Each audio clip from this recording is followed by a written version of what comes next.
as a messenger. And we start 12 o'clock. I think, ano oras na ba? 12:20. Tayo mo, 12:15. Sabi nga, mga Pilipino pa ako. So, ang gawin natin, so that we can start early, even early, ang unang gagawin natin, oath of Australian citizens. Para wala late. No, that's okay. So, this morning, this afternoon, dedicate natin si Maxine. Pangalawang baby nila. Ako din ang dedicate ni Tyler. Kuya ka na ngayon. Ayan. Okay. So, yung mga sponsor nila, kayo yung mga close friend. Very close. Close friend. Kasama ko sa basketball.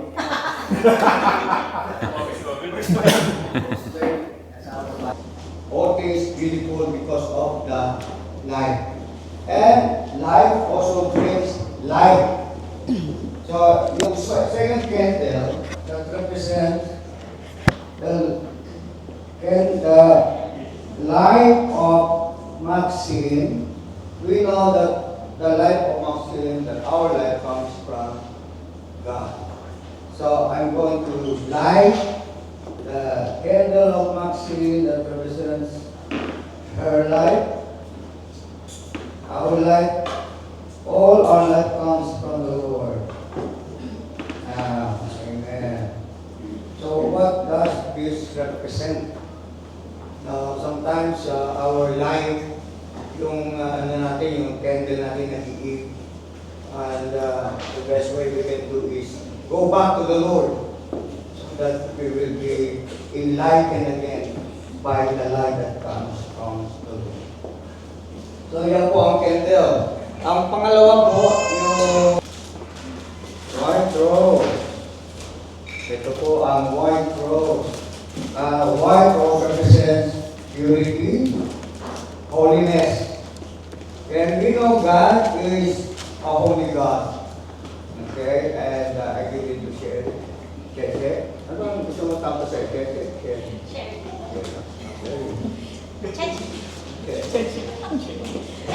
Okay, white rose and the red rose goes to John.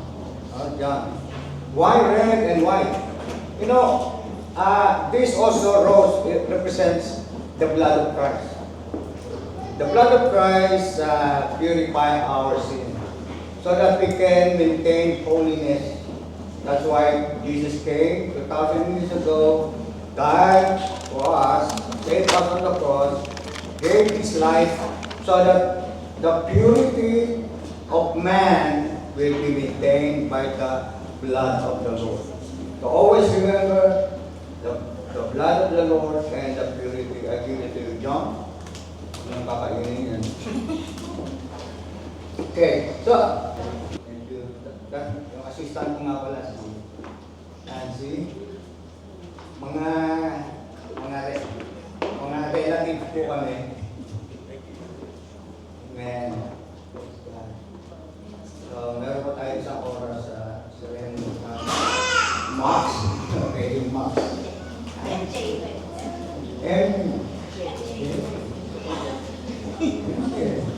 Okay, Max. Okay.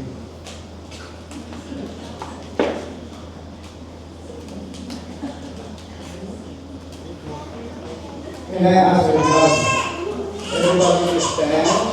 Okay. And we're going to pray. Heavenly Father, we thank you for this gift of life and this gift to this couple, this family. I pray, O Lord, for this child to be guided by the Spirit, by the Word, to your parents and to the sponsor in the name of Jesus. We dedicate this young child to you. In the name of the Father, the Son, and the Holy Spirit, knowing well that you will take care of us. This we pray in Jesus' name. Amen. Praise the Lord. Okay. Now we're going to light the candle. Can you go to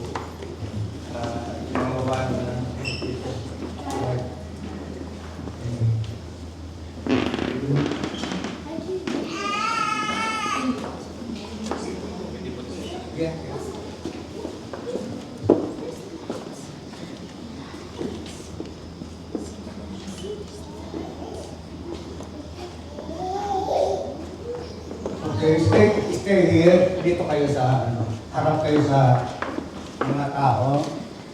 Okay, John and Sherry, look at me. Okay, together with the sponsor, I pray, Father God, in the name of Jesus, that you will guide them, that you will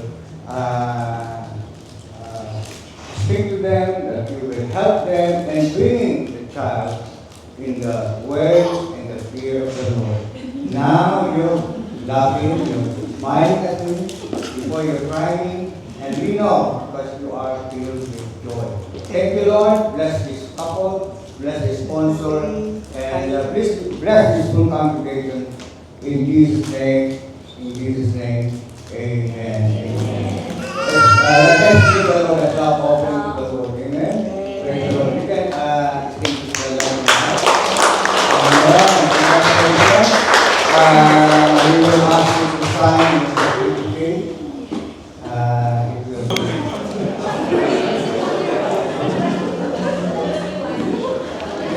Amen. Amen. Ay, boss. Ay, tol. Ay, tol. Hello. Uy, yan na. Pirmahan na yan, sigurado. No trade close na lang. No trade close. Sorry. Ay, thank you. Thank you.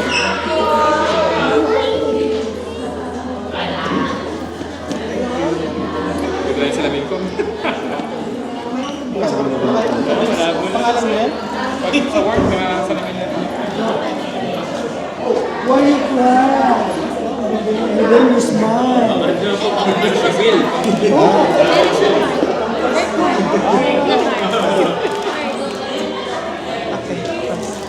Magamit yata ako ng pen.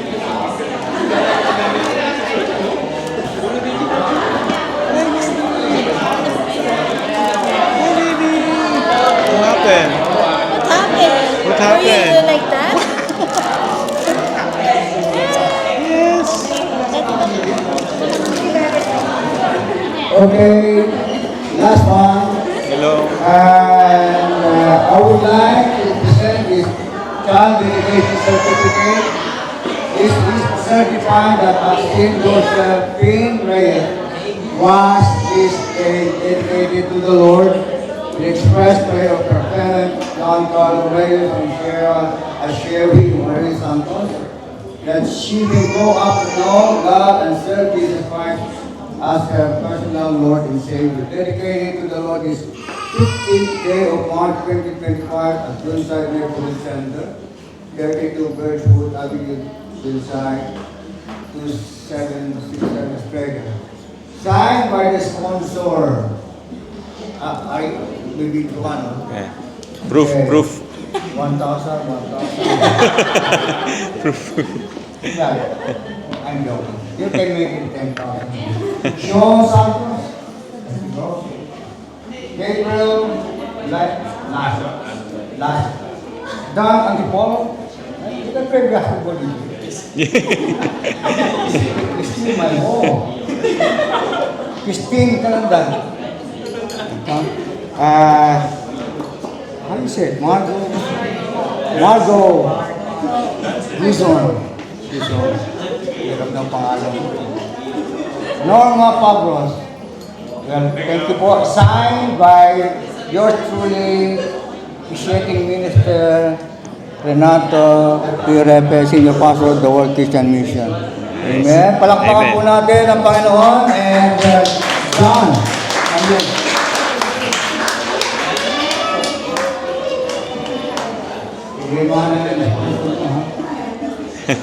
Thank you very much po. God bless you. Thank you.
Hello? Hi!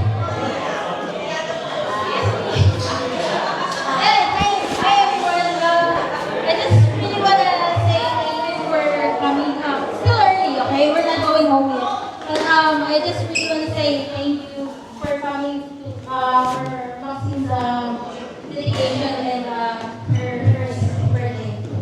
I really wanna thank, of course, Astra, always there. Like, she's always there. Like this morning, Hanky, like DJ. So happy. Like I mentioned, Ryan, like everyone who came early to help us out today. And I can say this. Who else? Did I forget anyone? Yeah, I forgot one. Of course, my mom. She's always in here for us. In day one. Tyler and Maxine and all of her, of course, grandchild are really blessed. Like, we're really, really thankful because, we won't be able to do this without my mom. So, I would like to ask everyone as well to sing happy birthday for her because her birthday is in 2 days. Happy birthday! Happy birthday to you. Happy birthday to you. Happy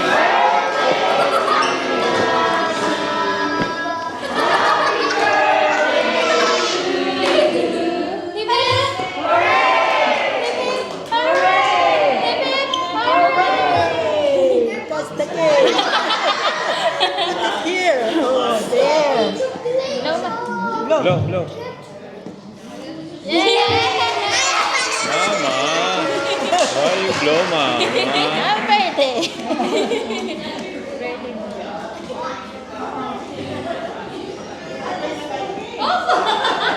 Yes, for you. Crying. This is your cake. Crying.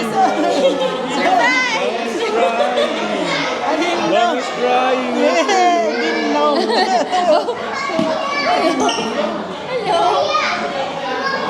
How's the party? That's it. We done? It's a wrap. It's a wrap. Wrap, wrap. Okay. Thank you. Thank you.